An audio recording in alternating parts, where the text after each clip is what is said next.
You ask Tiger to solve. This deals with linear equations with one unknown.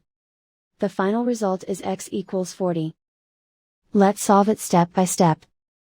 Group all constants on the right side of the equation. Subtract 7 from both sides. Simplify the arithmetic.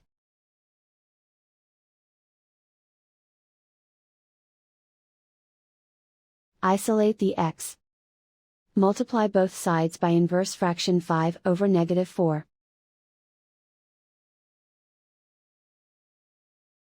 Move the negative sign from the denominator to the numerator.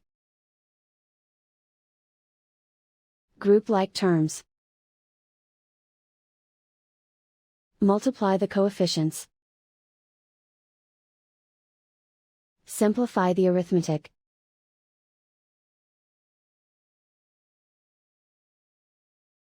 Move the negative sign from the denominator to the numerator. Multiply the fractions.